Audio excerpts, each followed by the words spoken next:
Winners don't do different but they do differently. विजेता कुछ अलग नहीं करते परंतु वो अलग ढंग से करते हैं।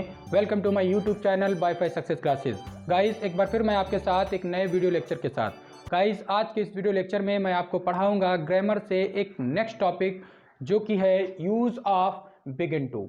आज हम पढ़ेंगे कि किस प्रकार से यूज़ ऑफ बिगिन टू का प्रयोग हम प्रेजेंट इंडेफिनिट टेंस में करते हैं और किस प्रकार से begin to present indefinite tense से रिलेटेड है और इसके सेंटेंसेस हम किस प्रकार से बिगिन टू और प्रेजेंट इंडेफिनिट दोनों के तहत मिलाकर बनाते हैं।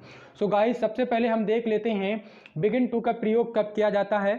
बिगिन टू का प्रयोग गाइस प्रेजेंट इंडेफिनिट टेंस के अकॉर्डिंग किया जाता है और इसकी जो आइडेंटिफिकेशन इट मीन्स हिंदी में कहें तो पहचान इस प्रकार से होती है कि इसके हिंदी वाक्य के अंत में ने लगता है, ने लगती है और ने लगते हैं दिया रहता है।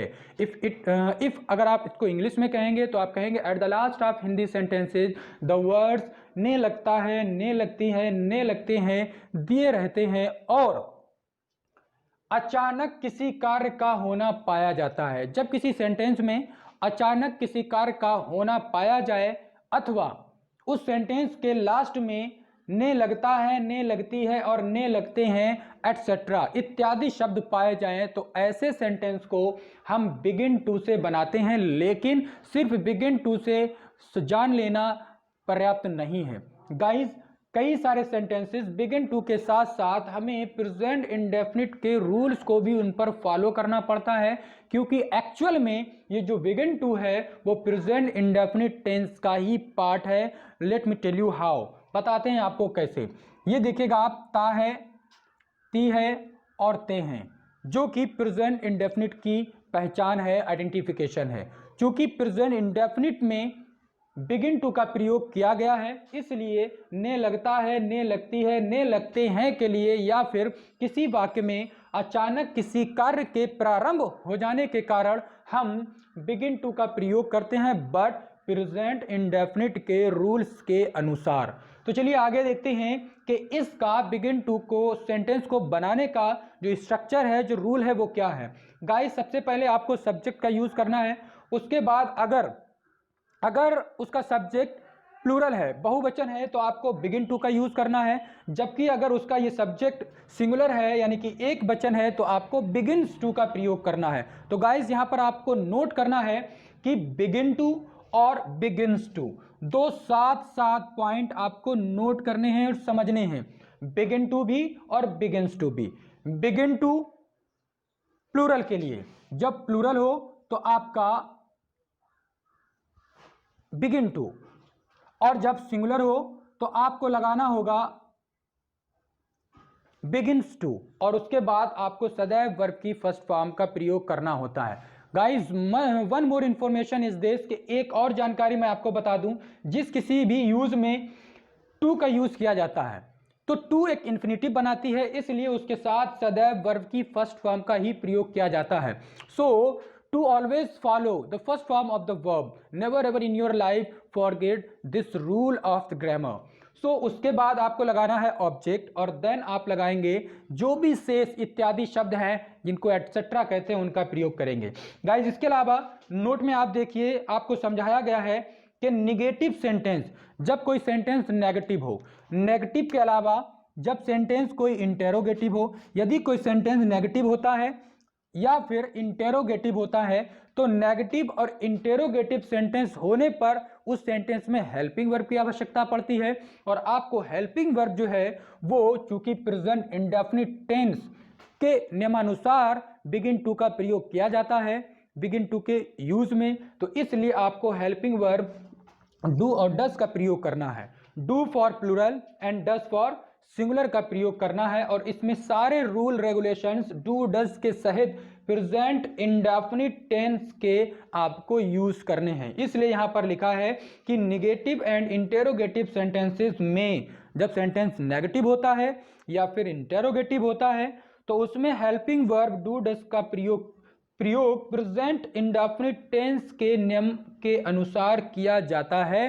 तो उसमें जो भी रूल लगेंगे यानी कि डू डज का प्रयोग होगा या अन्य किसी और रूल का यूज होगा तो प्रेजेंट इंडेफिनिट टेंस के अनुसार ही किया जाएगा। Once again I would like to remind you that कि बिगिन टू का प्रयोग प्रेजेंट इंडेफिनिट के अनुसार करते हैं, क्योंकि बिगिन टू प्रेजेंट इंडेफिनिट के ही टेंस में आता है, इसलिए इसकी जो पहचान होती है ने लगता है, ने लगती है, ने लगते हैं, प्रेजेंट इंडेफिनिट से रिलेटेड इस प्रकार से है कि आप देख सकते हैं कि इसमें ता है, ती है, ते हैं। इट मीन्स दोनों रूल इसमें इंक्लूड हैं, प्रेजेंट इंडेफिनिट टेंस और साथ ही साथ बिगिन टू, जिसमें आपको यह भी समझाया गया कि कोई कार्य किसी सेंटेंस में अचानक प्रारंभ होने या होने का भाव प्रकट करता है, जिसका रूल आपके सामने लिखा है कि अगर प्लूरल हो तो आप बिगिन टू लगाएं, जबकि सिंगुलर हो तो बिगिंस टू लगाएं।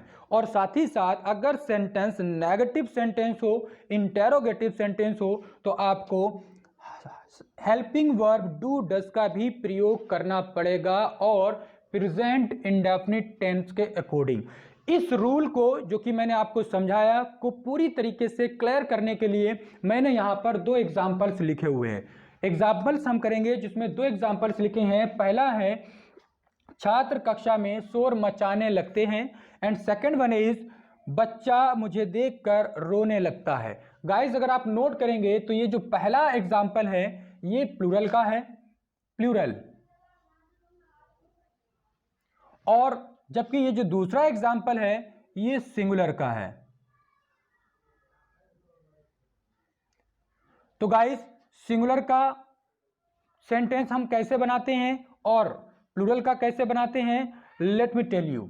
सबसे पहले है छात्र कक्षा में शोर मचाते हैं, यहां से पता चलता है कि ये प्लूरल है, तो इसलिए सेंटेंस बनेगा सबसे पहले आपको सब्जेक्ट का यूज करना है स्टूडेंट्स। उसके बाद गाइस इस सेंटेंस में आप यहाँ पर रूल में देख सकते हैं कि आपको बिगिन टू या बिगिन्स टू का प्रयोग करना है। चूंकि प्लूरल है तो इसलिए आप इस सेंटेंस में बिगिन टू का यूज करेंगे और लिखेंगे बिगिन टू। फिर उसके बाद यहाँ पर दिया गया है कि वर्ब की फर्स्ट फॉर्म को आपको यूज करना है। तो गाइस वर्ब की फर्स्ट फॉर्म आपको शोर मचाना यानी कि शोर करना की यूज करनी है, जो इस प्रकार से होती है मेक अ नॉइज। और उसके बाद गाइस ऑब्जेक्ट है कक्षा में तो हो जाएगा इन द क्लास। तो गाइस ये रहा सेंटेंस आपका बन गया। बट यही सेंटेंस अगर नेगेटिव और इंटेरोगेटिव में अगर आप बनाते हैं तो आप गाइस देखेंगे कि यहाँ पर नोट में आपको बताया गया कि नेगेटिव और इंटेरोगेटिव में इसी सेंटेंस को डू डज से बनाते हैं। क्यों? क्योंकि do does present indefinite tense की हेल्पिंग वर्ब है और बिगिन टू भी प्रेजेंट इंडेफिनिट टेंस में ही आता है। तो गाइस अगर इस सेंटेंस को हमको नेगेटिव बनाना पड़ता है तो हम इस सेंटेंस को नेगेटिव यूं इस प्रकार से बनाएंगे, स्टूडेंट्स डू नॉट। अब गाइस ये डू नॉट इसलिए आया है क्योंकि नेगेटिव वाला बनाना है तो नॉट लगाना है, और चूंकि प्रेजेंट इंडेफिनिट से रिलेटेड है इसलिए ये बन जाता है डू नॉट। डू नॉट लगता है प्लूरल के साथ, तो डू नॉट और देन आप उसके बाद लिखेंगे begin to make a noise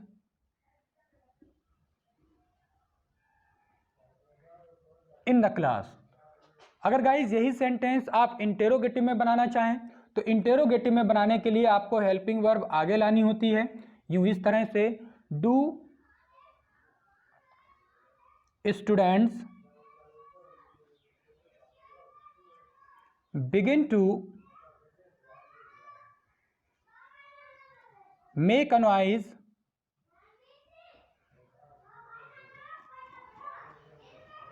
in the class question mark. और गाइस जब आप डबल इंटेरोगेटिव बनाएंगे तो हो जाएगा why do students begin to make a noise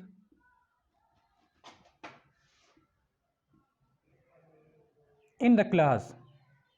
तो गाइस ये है कि एक सेंटेंस को चार प्रकार से बनाया। क्यों बनाया? ताकि मैं आपको ये क्लियर कर सकूं कि किसी भी सेंटेंस को जो कि बिगिन टू से बनना है कि वो नेगेटिव होने पर, इंटेरोगेटिव होने पर, डबल इंटेरोगेटिव होने पर वो किस तरह से प्रेजेंट इंडेफिनिट के रूल के अनुसार बनाया जाता है।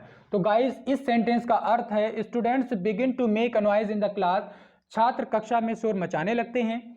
दूसरे सेंटेंस का हिंदी मीनिंग है छात्र कक्षा में शोर नहीं मचाने लगते हैं। और तीसरे सेंटेंस का जो हिंदी अर्थ है गाइस है क्या छात्र कक्षा में शोर मचाने लगते हैं। और ये जो फोर्थ वन है इसका अर्थ है छात्र कक्षा में शोर क्यों मचाने लगते हैं। गाइस इसके अलावा भी इन सेंटेंसेस को दो और प्रकार से बनाया जा सकता है जिसको हम इंटेरोनेगेटिव कहते हैं। और वो ये कि गाइस इस वाले सेंटेंस में यदि आप यहाँ पर नॉट लगा लेते हैं तो ये इंटेरोनेगेटिव हो जाएगा। और इस वाले सेंटेंस में भी यहाँ सब्जेक्ट के जस्ट बाद अगर आप नॉट का प्रयोग कर लेते हैं तो ये इंटेरोगेटिव नेगेटिव हो जाएगा, इंटेरोनेगेटिव या इंटेरोगेटिव नेगेटिव सेंटेंस हो जाएगा।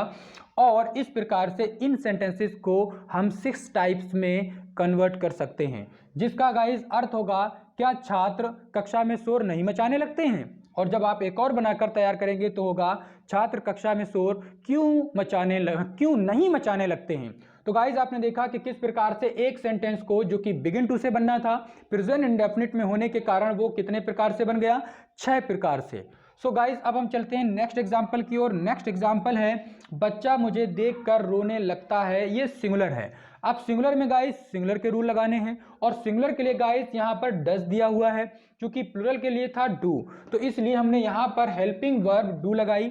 जबकि सबसे पहले सेंटेंस में सिर्फ बिगिन टू, बाद बाकी सभी सेंटेंसेस में आपने देखा डू हेल्पिंग वर्ब का यूज किया गया और प्रेजेंट इंडेफिनिट टेंस के नियम के अनुसार।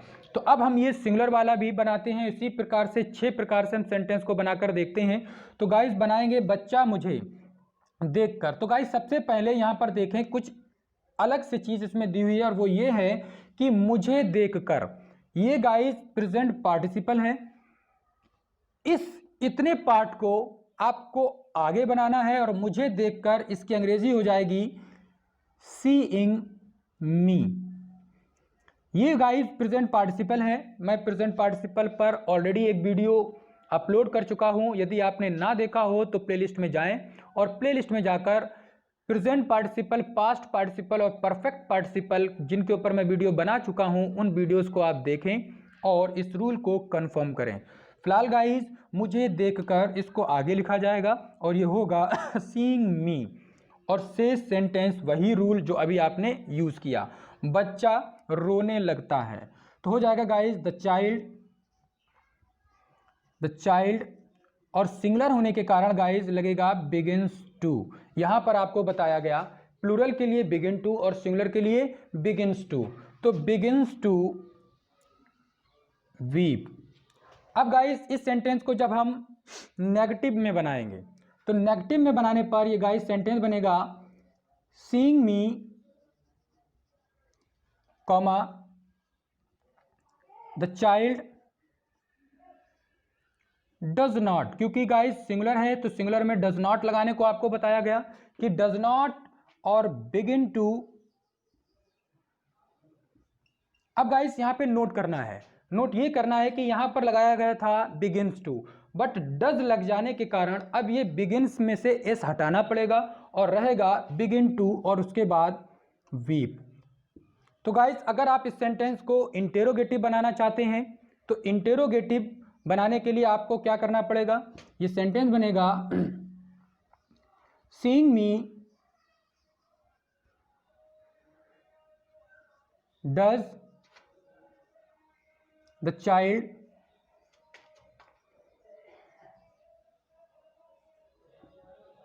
बिगिन टू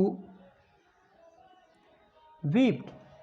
तो गाइज जब इंटेरोगेटिव बनाएंगे तो आप लिखेंगे seeing me does the child begin to weep. जबकि गाइज अगर आपको इस सेंटेंस को देखकर थोड़ा सा अटपटा सा महसूस होता है और आपको लगता है कि हेल्पिंग वर्ब से भी आगे सीइंग मी आ गया तो आपको कोई कंफ्यूजन की जरूरत नहीं, इट इज करेक्ट। अगर आप चाहें इसको दूसरी तरह से भी यूज कर सकते हैं। लेट मी टेल यू कैसे, कि अगर आप चाहें आप इस सेंटेंस को इस तरह से बनाएं डज द चाइल्ड